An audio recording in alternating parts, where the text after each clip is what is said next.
Revelation 7. The Lord preserves. Sa loob po ng mahigit 15 years, sina Martin at Gracia Burnham ay nagsilbing mga missionaries sa New Tribes Mission sa Pilipinas. At noong May 2001, nagpasya po yung mag-asawa to celebrate yung kanila pong 18th anniversary sa Palawan. Isang lugar po kung saan they have been desiring to be in. Subalit, isang gabi po, ginising sila ng mga teroristang tinatawag na mga Abu Sayyaf group.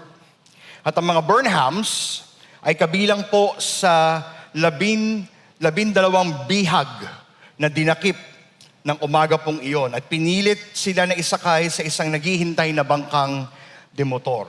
Sa loob ng 376 days, sina Martin at Gracia ay nanirahan po kasama ng mga Abu Sayyaf. Primarily sa gubat, tumatakas po sila sa mga militar, natutulog po sa labas, nagugutom, umiinom ng mga maruming tubig sa ilog. Nasaksihan po nila yung mga kalupitan na ginawa ng mga grupong ito habang iniisip po kung makikita pa nilang muli ang kanilang mga pamilya. Ikinuwento po ni Gracia sa kanya pong libro na naisulat, may mga araw daw na pakiramdam nila ay para silang mababaliw dahil sa stress na matagal pong pananatili sa mapanganib na kapaligiran. Lalo na habang at pagkatapos po ng mga labanan o engkwentro na kanila pong naranasan kasama ng mga Abu Sayyaf.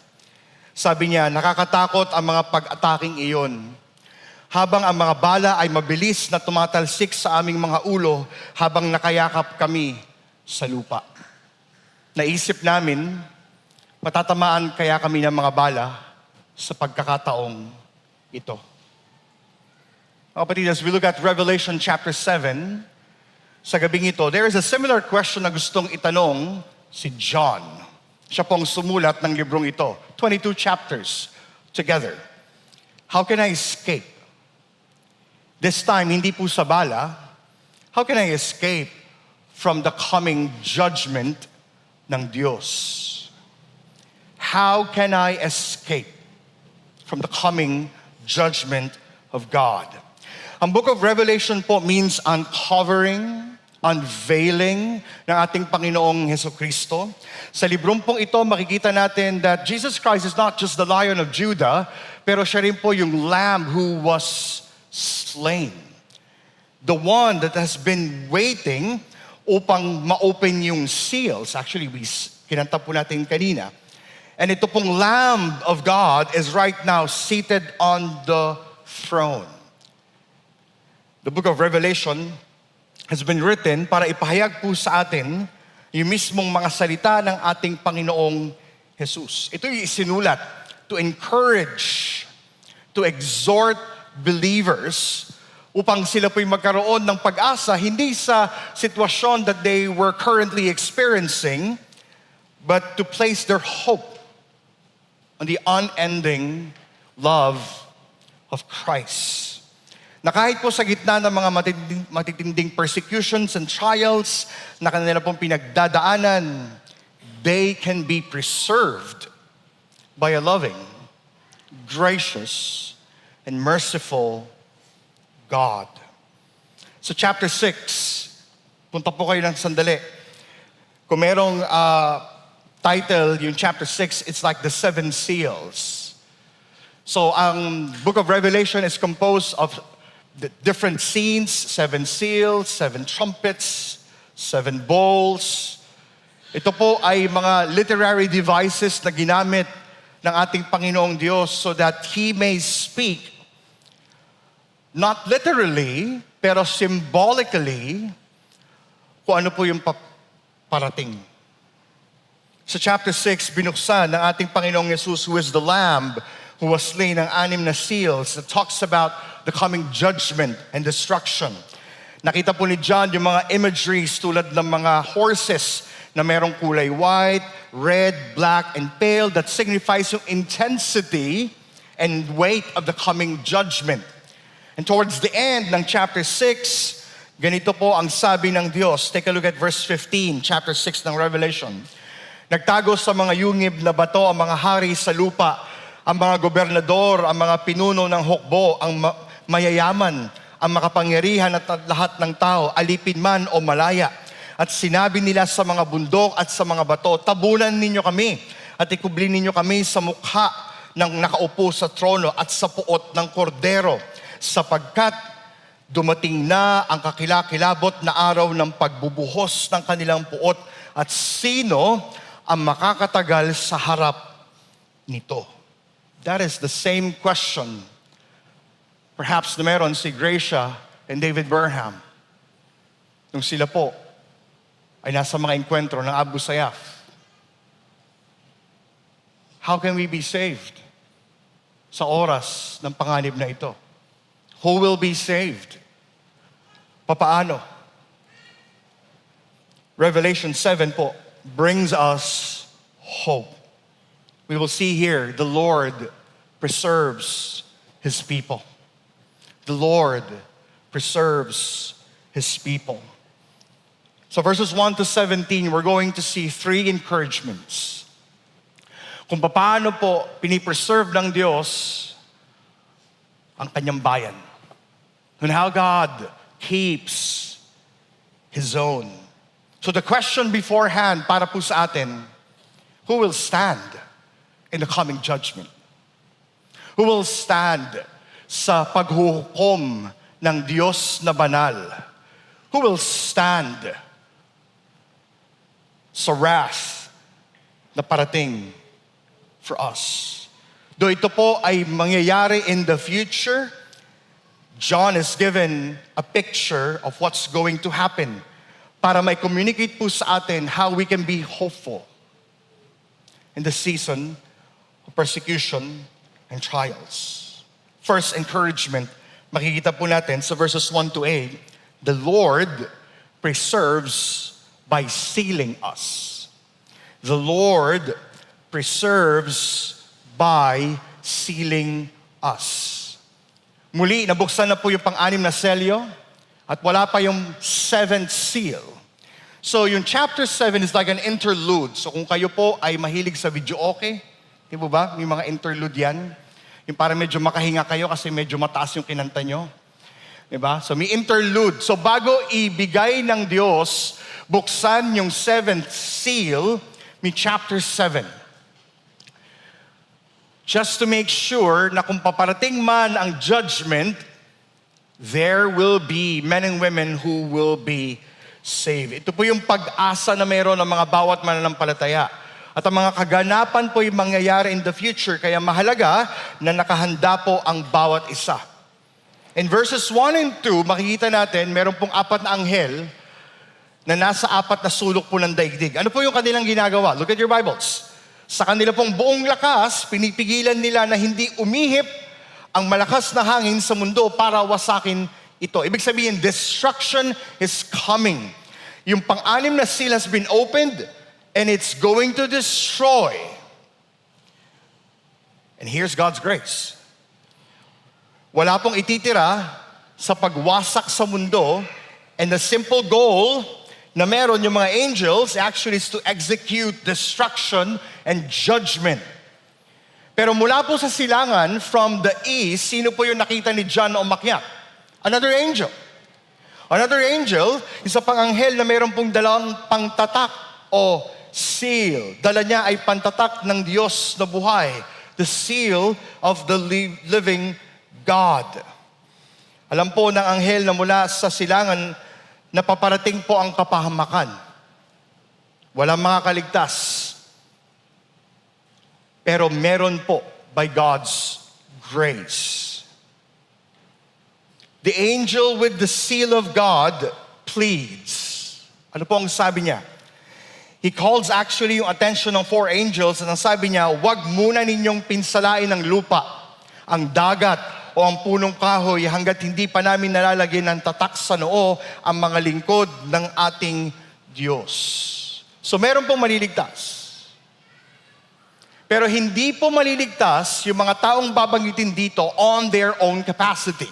Hindi po sila maliligtas on their own effort. Hindi po sila maliligtas because they have done something good in the future. Sila po ay maliligtas because of the work of God. And we see here that the Lord starts to unpack na meron pong mga men and women who are sealed. Sino po yung mga sealed servants na tinutukoy ng anghel? John gives us a number. Ilan po daw? 144,000. No? Kung na-enkwentro nyo na ang mga Jehovah's Witnesses, they would tell you, mga kulto po sila, no? Pag kumakatok sila, no, sa inyo pong mga bahay, may mga dala pa yung pamphlet, or maybe, I think sa Sindalan, one time may nakita ko, you want a free Bible study, mga ganyan. One of the things na sasabihin nila kapag nag-engage na kayo sa conversation is that eventually, ang maliligtas lamang ay 144,000 sa heaven. The question is, are you part of that? So you see a number given here. Pero mga kapatid, gusto ko pong sabihin sa inyo, kapag tinake natin to literally itong number na ito, abay parang kakaunti. Ano? Pakisabi sa katabi mo, kasama ka ba doon? Okay? Ulitin ko po sa inyo, we need to understand that the book of Revelation must be read at kailangan din siyang ma-interpret mostly symbolically, not literally. Symbolically, not literally. Dahil ang Revelation po, in terms sa genre sa Biblia, ito po ay apocalyptic. Similar ng Zechariah, similar ng ilang parts sa Daniel, in the book of Joel. Okay? May mga times po na ipapaliwanag ni John kung ano yung mga images sa Revelation, katulad ng ginawa niya sa Revelation chapter 1 and 3, yung lampstand, that's the church. Pero may mga pagkakataon na hindi niya po ipapaliwanag. Pero He gives us yung weight. He gives us what it means in terms of the narrative o yung storya. So balik tayo. Yung numbers and signs and symbols po sa book of Revelation functions to show the weight, impact, and seriousness of what is to come. 144,000 na mga tao. At ang kabilang po dito, if you're going to look at your Bibles, sino po sila? The tribe of Judah, Reuben, Gad, Asher, Naphtali, Manasseh, Simeon, Levi, Issachar, Zebulun, Joseph, Benjamin. Parang meron tribe na missing. Dan. So it looks like na itong 12,000 na kabilang sa isang tribe ay hindi po yung national Israel, kundi sila po yung tinatawag na mga spiritual sons of Israel. Romans chapter 9 tells us na hindi po lahat ng nasa Israel ay naligtas. Because some of them abandoned Yahweh. And the tribe of Dan ay hindi po nakasama because of their disobedience sa Diyos. Meron pong ilang mga scholars would even tell na yung 144,000, sila po yung mga Jews na magsusurvive sa final 7-year tribulation period. Makikita natin yon later on dito rin sa Great Tribulation. Pero I believe it is more convincing to say, mga kapatid, that the 144,000, again, symbolically, not literally, represent all Christians throughout history. Ibig sabihin, hindi lamang Hudyo na Christian, kundi kahit na may yung mga hentil na naging mananampalataya by the grace and sovereign work of God. These are the men and women na nanampalataya din sa ating Panginoong Jesus. Kaya ngayon tawag po sa kanila, they are servants of God. They are servants of God. Ibig sabihin, sila ay nag-remain faithful kahit na sa gitna ng persecution. Sila yung mga men and women who stood for Christ. Remember Matthew chapter 10, yung preaching natin a few Sundays ago, na if you're going to be a disciple of Jesus Christ, you will be persecuted. You need to expect danger, you need to expect opposition, and you need to be fearless. Mga kapatid, the 144,000 people is symbolically men and women na tunay na naging matapat sa Diyos. They are the true Israel of God. Now, just imagine this. Ang recipient ng letter pong ito ay sulat, again, ni John. Sinulat niya nung siya ay nasa Patmos. At ang Roman Emperor during that time ay si Domitian. And if you're going to look sa history, grabe po yung mga ginawa niyang persecution pagdating sa mga Kristiyano. At habang nararanasan nila yung tindi ng persecution and opposition even to the point of death, at habang binabasa po ito sa kanila that there are men and women who will be saved, well, this gives hope. This gives encouragement. They are the sealed men and women of God. Ibig sabihin, they were chosen. They were selected. At ibig sabihin, kapag sila din po ay sinelyuhan ng Diyos, no one can snatch them. No one can steal them. Yes, death can take their lives, pero ang kanila pong buhay will remain in Christ. They are sealed by God. Ibig ding sabihin, yung pagselyo ng Diyos is actually, if you're gonna see po, still in chapter 7, ano po, nasaan daw? It's in the foreheads. Ibig sabihin, it's real, nakikita. And when you talk about the sealing of God, ibig din po sabihin, it is the covenant ng Diyos na kanyang pinasimulan. Hindi dahil they are good, hindi dahil they are faithful. Yes, they are faithful, pero yung sealing ng Diyos sa kanila, yung covenant ng Diyos sa kanila is given because God is faithful. God is faithful. Yung sealing po ng Diyos is based on God's steadfast love, His never-ending, never-stopping love na nagpe-preserve sa kanyang bayan in the midst of tribulation. Ibig ding sabihin, kahit na paparating na yung judgment, yung wrath ng Diyos, hindi sila nakalimutan ni Yahweh. Oh, what a comfort. What a great hope in Christ. The servants of the Lord are sealed by God. Therefore, they are being preserved by Him. If they are sealed by God, therefore they will be preserved forever. Forever. The sealing of God means security and protection. Yes, kagaya na sabi ko, most of the faithful men and women in church history lost their lives. Nakita nila kung paano sila tinorture. Nakita nila kung paano yung persecution and opposition that they experienced because of what it means to follow Jesus. Pero nevertheless,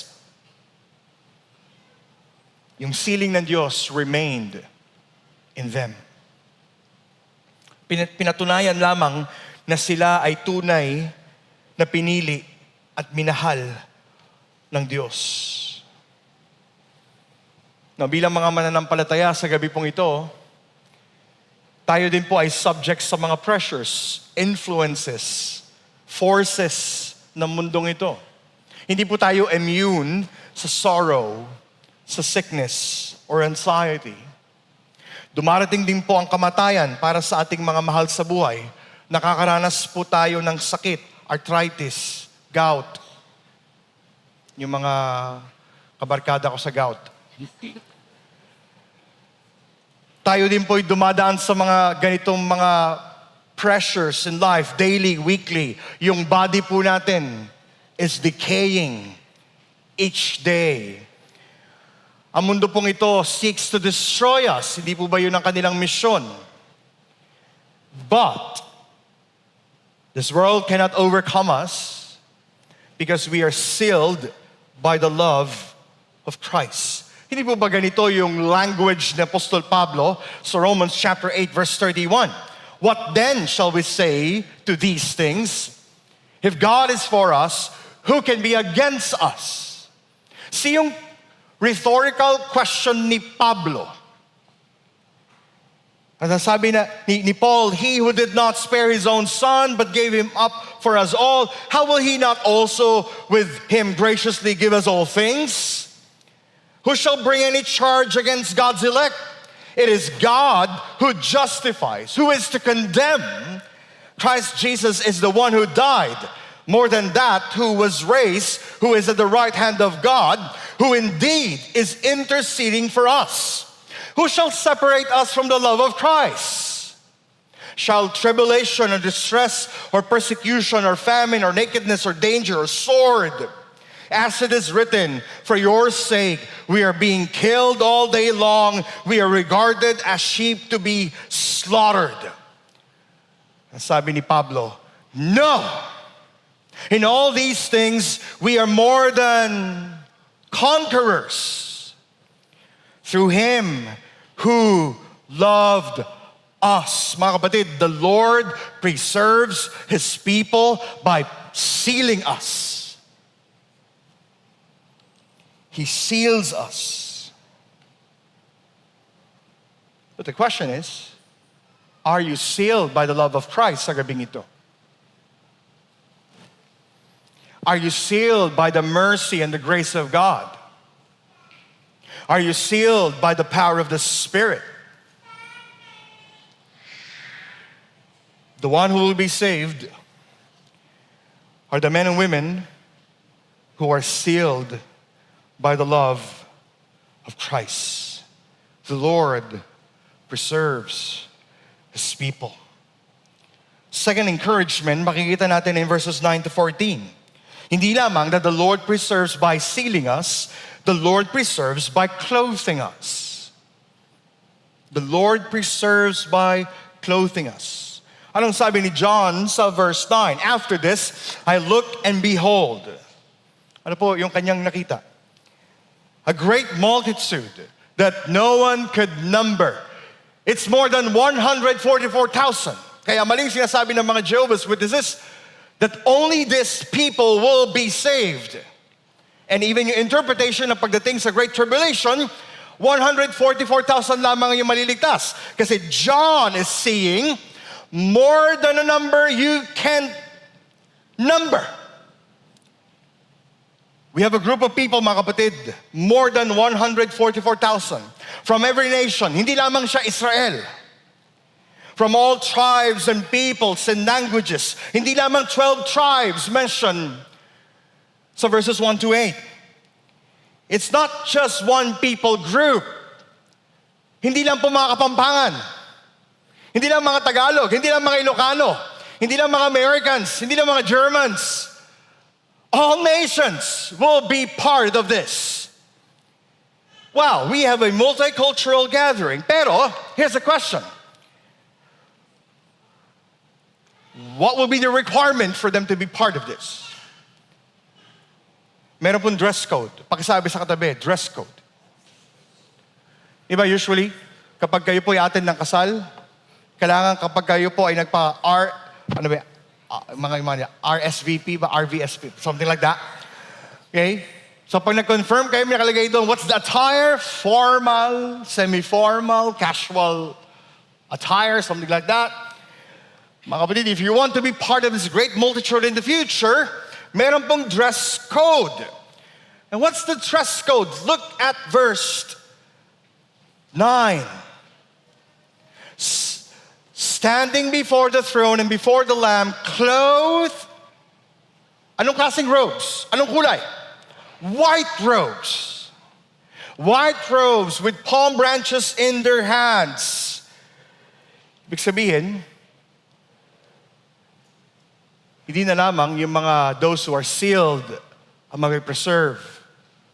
Pero kahit na po yung mga men and women in different nations, different tongue, dialect, will come wearing a white robe.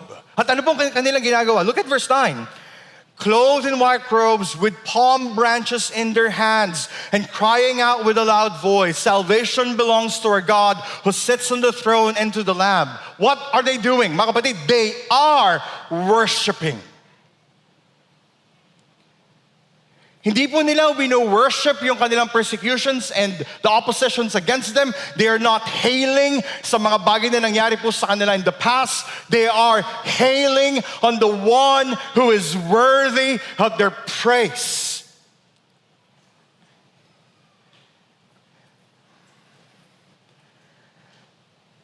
At hindi lang po tayo. Look at verse 11. And all the angels were standing around the throne and around the elders and four living creatures, and they fell on their faces before the throne and worshiped God.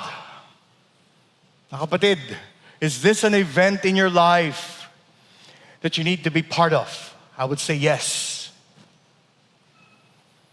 Pero makakasama ka lamang dito sa event na ito if you are wearing a white robe. The question is, Pas, mabibili ba yan sa Uniqlo?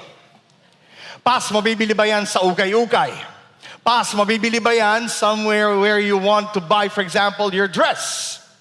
Mga kapatid, this is not a literal dress.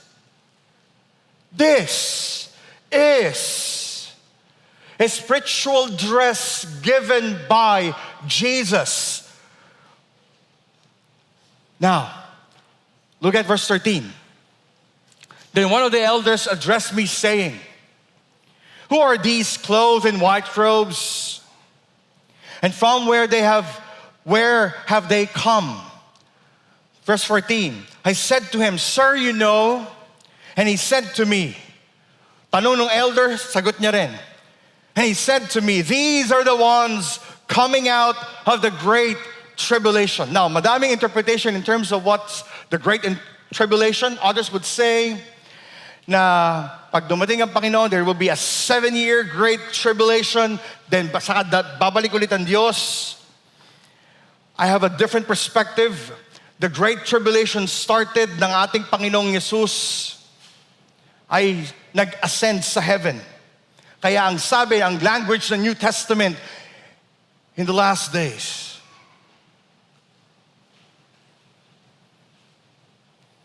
So the great tribulation is happening today. Maybe in different forms, in different ways, different capacity, pero there's a tribulation. At ano yung gustong sabihin nung elder, and even yung conversation nila ni John in verses 13 to 14, these are the ones coming out of great tribulation. They have washed their robes and made them white in the blood of the Lamb. Ibig sabihin, there was a time, itong great nation pong ito, who were invited in the feast, in this great worship of God. Ang kanila pong robes were red. But it was cleansed. Kanino? In the blood of the Lamb. Pero interestingly, hindi ba blood is red? Pero when it is washed in the blood, it turns white. Nagiging white po siya. And again, that's why I tell you, we need to interpret the book of Revelation more symbolically than literally. Kasi mababaliw ka, teka, blood tapos naging white? Wow, hindi kaya na Ariel yun. It is a different thing. Di ba? Pero sa yung requirement, yung mga galing dito sa great multitude na pong ito, from every nation, all tribes and peoples and languages, hindi po sila gagawa ng sarili nilang dress code. It is given to them. Yes, the Lord preserves the sealed ones. Pero mga kapatid, here's another hope that we have in Christ.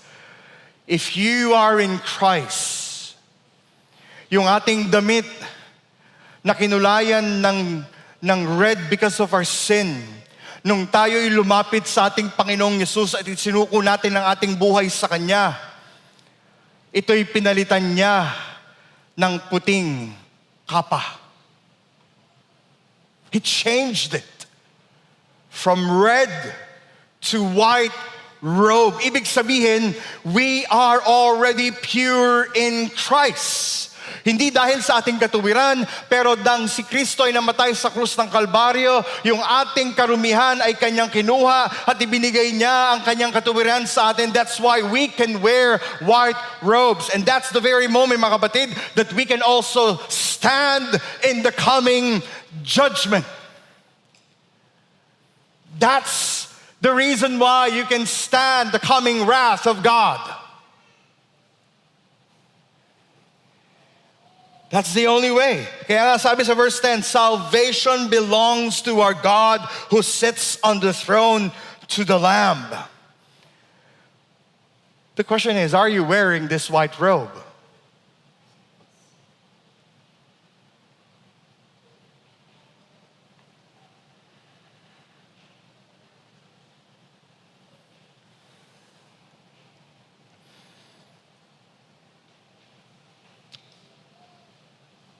Kung ating paglapit sa Panginoon is wearing our own robe, at hindi, dito sa sinasabi sa verse 14, washed in the blood of the Lamb, mga kapatid, you will not be part of this celebration. Kahit paano po pagsusumikap ninyo. Even if you attend church each Sunday, that will not save you. Kahit na ang pamilya mo ay Christian, somehow you think na po pwedeng ma-carry over na rin yung pananampalataya mo sa kanila. No. The only way for you to be part of this celebration and worship of the living God ay kung meron kang white robe that comes from Jesus Christ. So if you're not wearing this white robe, I challenge you to trade it. Trade it to Jesus. I challenge you to surrender your red robe and get ready to pick up the white robe that freely God gives through Christ. Mga kapatid, walang bayad. You just trade it.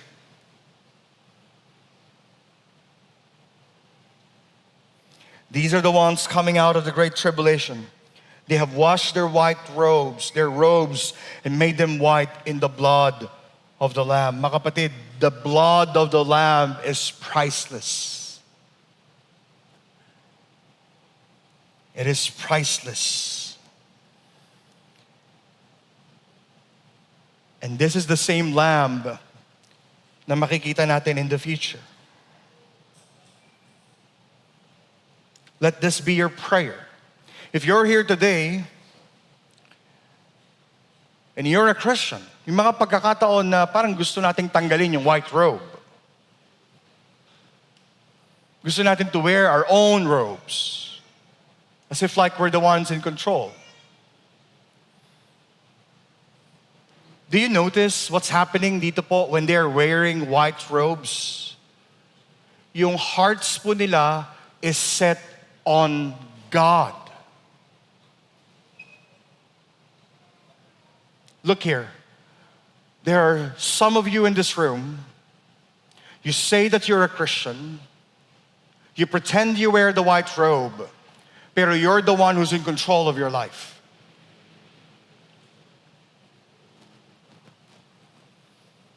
At kung magiging honest ka at bubuksan ng Diyos ang iyong puso, your heart is far away from God. I challenge you to trade your red robe. What kind of robe na meron po kayo, trade it to Jesus. Trade it. It's worth it. It's worth it. Kasi if you do not have the white robe, ano ba mangyayari? The sixth seal is opened and destruction is coming. It's coming. Hindi po nagbibiro ang Biblia. It's coming in the future. It's coming for you. Kahit pa anong apocalyptic movie ang panoorin mo kung saan pupunta, di ba mayroong mga spaceship na pwede kang bumili ng spot mo doon. Go to the farthest mountain, the highest mountain. You'll not be saved. Walang amount po of good works can save you. Only the works of Christ. So run to Him. Trade your robe. Allow Jesus to wash it for you. Mga kapatid, the Lord clothes those whom He preserves. That's why. May mga pagkakataon even in a Christian life, parang meron tayong doubts. Tunay ba akong Kristiyano? Am I really a follower of Christ? Am I going to wake up tomorrow a Christian? If you're clothed with a white robe of Christ, you're going to wake up a Christian. May mga pagkakataon. Can I pursue Christ-likeness? Can I really change? If you have the white robe of Christ, yes, you can change. May mga pagkakataon, it's hard to resist the devil. It's hard to run away from his temptations and lies. But with the white robe, it reminds us na hindi na tayo slaves to our sin. Hindi na tayo slaves to Satan, but we are slaves to the kingdom of God. And mga kapatid, if you're wearing the white robe, that's the reason why we can look to Jesus. We can look to Him. The Lord preserves us by clothing us. The Lord preserves by sealing us. And John is not yet done. The Lord preserves by shepherding us. Para sa lahat ng mga naselyuhan, para sa lahat ng mga clothed with white robe, we can expect this sa ating Panginoong Diyos. Look at verse 15. Therefore, they are before the throne of God and serve Him day and night in His temple. And He who sits on the throne will shelter them with His presence. The true shepherd shepherds us through His presence. Kahit na po sa gitna ng problema, kahit na po sa gitna ng sickness, kahit na po sa gitna ng mga difficulties in the family, we can rest in His presence. We can be assured na kasama natin ang Diyos. Yes, this is a picture that is gonna happen in the future, but hindi po ibig sabihin na hindi po natin ito pwedeng maranasan today. Mga kapatid, if we have the Holy Spirit is able to confirm us that we are the children of God. Therefore, His presence is true. He shepherds us through His presence. Hindi lang yun. Look at verse 16. He shepherds us through His protection. They shall hunger no more, neither thirst any more. The sun shall not strike them, nor any scorching heat. A time will come, mga kapatid, that we will not be harmed anymore by the effects of our sin.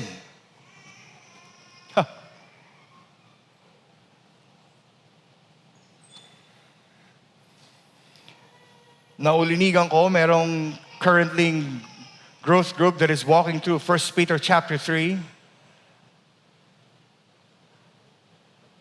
Parang yung chapter na yon ay patama lahat sa kanila. Sabi nila, Tor, ang hirap naman pong isabuhay nito. But hear me on this. The struggle is good, but a time will come we will not struggle anymore. A time will come Wala nang magsasabi, pa, maranop nami. A time will come. Bakit? Kasi we're going to feast. We're going to feast with Jesus. Hindi ko alam, baka may sisig din sa heaven. Could be. But I hope meron ding lelot balatong. Hopefully, some pelot will be good as well. Pero baka wala ng susis.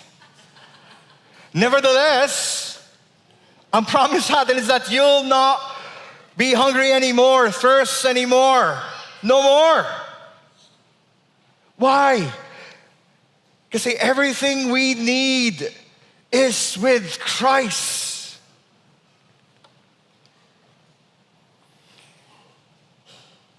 The Lord shepherds us through His protection. And not only that, last verse 17, He shepherds through His pasture. Look at verse 17. For the Lamb in the midst of the throne will be their shepherd, and He will guide them to the springs of living water, and God will wipe away every tear from their eye. Mga kapatid, if you are sealed and clothed by the Lamb who was slain, we will see Jesus face to face. We will join the great multitude. We will overcome the tribulation. The Lamb will be our shepherd. Yung puso natin, hindi na magkakaroon ng conflict o doubt in terms of tayo ba'y sa mundo, tayo ba'y sa darkness. It will be we're gonna have a single focus. It will be for God. He's gonna guide us. Ibig sabihin, patuloy tayong matututo kung sino ang Diyos. We will never be God. Pero yung kaluwalhatian ng Diyos is an eternity for us to experience.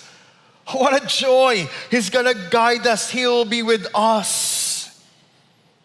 And in moments where parang kaka-quiet time mo lang, tapos bigla kang magkakasala, tears will simply run sa ating mga puso. Bakit ko nagawa ito? Kakababasa ko lang ng salita ng Diyos. Kakating ko lang ng growth group. Pero bakit nagkasala na naman ako? A time will come. He's going to wipe our tears away. No more pain. Yes, you may be experiencing cancer today. Yes, 3 beses yung dialysis mo each week. A time will come. None of those things. No more pain, no more persecution, no more sin, no more suffering. The Good Shepherd will guide us only if you're sealed and clothed by the blood of the Lamb.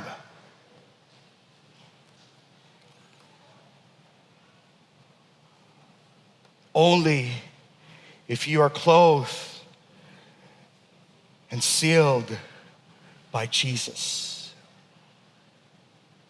So, yes, the Lord preserves His people. At bilang mga members ng Kalulot Baptist Church and to those who are visiting us who are believers, meanwhile, let's endure together. Meanwhile, tulungan natin ang bawat isa, encourage one another to stir up our love for Jesus. Meanwhile, wag tayong mapagod in calling one another to take seriously our walk with God. Yes, He's going to preserve you, pero hindi ibig sabihin that's a license for you to live a life that you want. Yes, He will preserve us. That's why we need to follow the voice of the shepherd. Will you follow Him today? Will you walk with us as God's church until He returns? What a joy to be part of this. The Lord preserves His people. And judgment is coming to those na wala pang relasyon sa Panginoong Yesus. Kaya pray, if you're here today, yes, you're attending a Bible study, you're here with us on a Sunday, pero kung ang relasyon mo ay nakabase pa rin sa iyong kakayanan to seal and clothe yourself, you will face judgment. But the hope that we have in Jesus Christ is that we can come to Him, admit to Him that we need a Savior. Kailangan natin ng isang tagapagligtas. Kailangan natin ng isang rescuer. We need someone na kailangan mag-take over sa ating buhay. We need someone na kailangang bigyan tayo ng bagong damit, as white as snow, that can only come from Jesus. And with that, we give thanks. Panginoon, marami pong salamat sa iyo sa gabing ito. Salamat po for the reality that we have in Christ, that you're the one who's preserving us. Hindi po kami. Hindi po yung aming katatagan sa ministry. Hindi po yung aming kalakasan sa spiritual life. You're the one who seals. You're the one who clothes. At ikaw din, ang siyang nagsha-shepherd to those who are yours. Kaya Panginoon, tulungan mo kami to anticipate for this worship gathering with the nations. Tulungan mo kami that as we prepare, we take seriously our walk with you. We abandon sin. We choose to follow Jesus. Bigyan mo kami ng resolve with a single passion to know you. Hindi yung mga mundong ito, hindi yung mga hilig ng aming laman. Help us. And together with the saints, sa loob po ng church na ito, teach us to walk together. Dahil kailangan po namin ng bawat isa. May we be an encouragement to one another. May we be an encouragement to say to one another, hindi sila nag-iisa. We're together in this. Oh, what a joy. Help us, Lord. We thank you. In Christ we pray. Amen.